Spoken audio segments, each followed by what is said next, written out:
David and the Phoenix. Question 1. This question has 2 parts. Answer part A, then answer part B. Part A.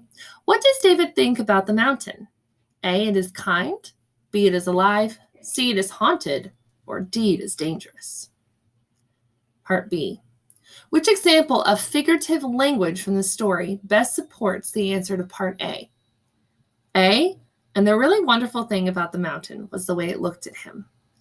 B, he was certain that it was smiling at him, like an old friend who had been waiting for years to see him again. C, and when he closed his eyes, he seemed to hear a voice, which whispered, "Come along then, and climb."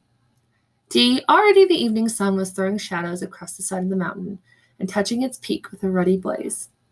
2, read the sentence and answer the question. It swept upward from the valley floor, beautifully shaped and soaring, so tall that its misty blue peak could surely talk face to face with the stars. What mood is the author trying to create by using the personification, talk face to face with the stars?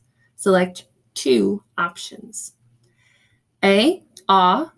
B, coldness. C, fear. D, wonder. E, loneliness. F, suspense. Question 3. This question has 2 parts. Answer A, then B. Part A. Read the sentence from paragraph 1. But David walked slowly into the backyard with his eyes fixed on the ground. What does the word fixed mean as it is used in the sentence? A, tied. B, installed. C, repaired. D, focused. Part B.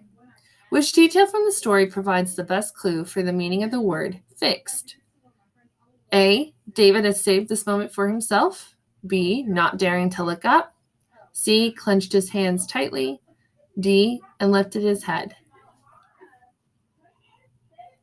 Number 4, read the sentence and the directions that follow. When David finally got a chance to sneak out for a breathing spell, he felt his heart sink. Underline the sentence in the paragraph below that best helps you understand the meaning of the phrase, sneak out for a breathing spell. When the ironing board was finally located, Mother had something for him to do, and when he was finished with that, Dad called for his help. So the afternoon wore on without let-up, and also without any sign of progress in their moving.